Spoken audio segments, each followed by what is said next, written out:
안녕하세요. 건강프라임 김아련입니다. 기온이 뚝 떨어지고 찬바람이 부는 겨울이 다가왔습니다. 이런 시기에는 어깨가 움츠러들고 주머니에 손을 넣고 걷다가 낙상사고가 많이 발생하는데요. 특히 골다공증 환자들은 뼈가 약하기 때문에 겨울철 낙상사고에 더욱 주의해야 합니다. 오늘은 경미한 사고도 골절로 이어질 수 있는 골다공증에 대해 알아보겠습니다. 골다공증이란 뼈의 강도가 약해져서 골절이 쉽게 일어나는 골격계 질환입니다. 우리의 뼈는 평생 동안 만들어지고 파괴되는 과정을 반복하면서 골밀도를 유지하게 되는데요. 골다공증은 골 형성과 골 흡수 과정의 균형이 깨지면서 뼈에 구멍이 생깁니다. 골다공증은 뼈가 약해질 대로 약해져 골절이 발생하기 전까지 별다른 증상이 없어 침묵의 질환으로 불리는데요. 키가 눈에 띄게 줄거나 허리가 굽는 증상을 보이는 환자도 있지만 대부분의 경우는 별다른 통증 없이 병이 진행됩니다. 그렇다면 골다공증이 잘 발생하는 특정한 사람들이 있는지 전문가에게 물어봤습니다. 골다공증은 원칙적으로 특정한 원인에 의해서, 다시 말해서 질환에 의해서 생기는 골다공증이 있을 수는 있습니다. 그것은 2차성 골다공증이라고 해서 우리가 보통 좀 특별한 병에 의해서 발생하는 특수한 상황이라고 생각을 하고요.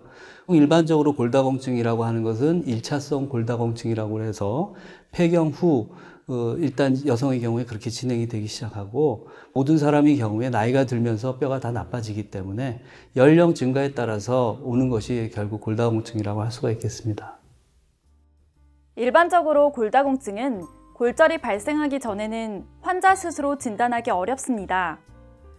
통계에 따르면 20대에서 30대까지는 튼튼한 상태를 유지하다가 40대 이후부터는 매년 0.5에서 1%씩 뼈가 약해지는데, 평균 수명이 늘어나면서 자연스럽게 골다공증 골절도 증가하고 있습니다. 따라서 골절이 발생하기 전에 미리 검사를 받는 것이 좋습니다.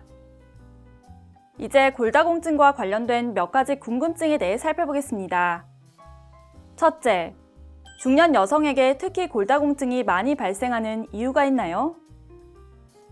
골다공증은 폐경기 여성에게 주로 발생하는데, 뼈가 약해지지 않도록 하는 여성 호르몬인 에스트로겐의 분비가 폐경과 함께 감소하기 때문입니다. 특히 폐경 이후 5년간은 매우 빠르게 골밀도가 낮아지기 때문에 골절에 더욱 유의해야 합니다. 연구에 따르면 폐경기 여성이 겪는 골절 부상 중 대부분은 골감소증이나 골다공증이 원인으로 알려졌습니다. 둘째, 골절이 자주 일어나는 부위가 있나요? 그렇습니다. 골다공증으로 인해 약해진 뼈는 아주 작은 충격에도 쉽게 골절이 발생하는데요. 주로 뼈가 많이 있는 손목이나 척추, 엉덩이 뼈가 잘 부러집니다.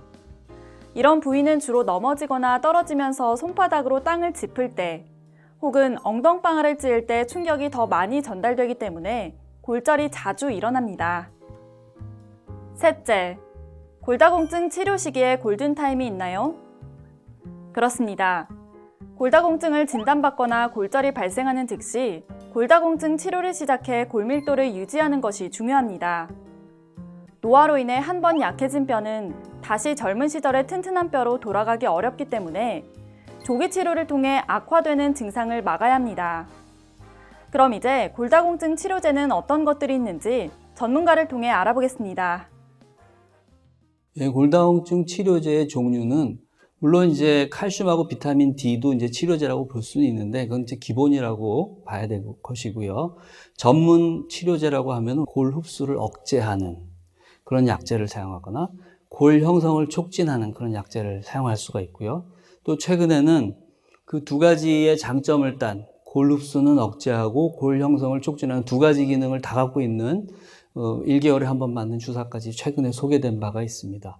그 각각의 약제는 각각의 장단점을 다 있어서 적합한 때 사용을 하게 됩니다. 골다공증은 노년기 삶의 질을 떨어뜨리는 주요 요인으로 대두되고 있습니다.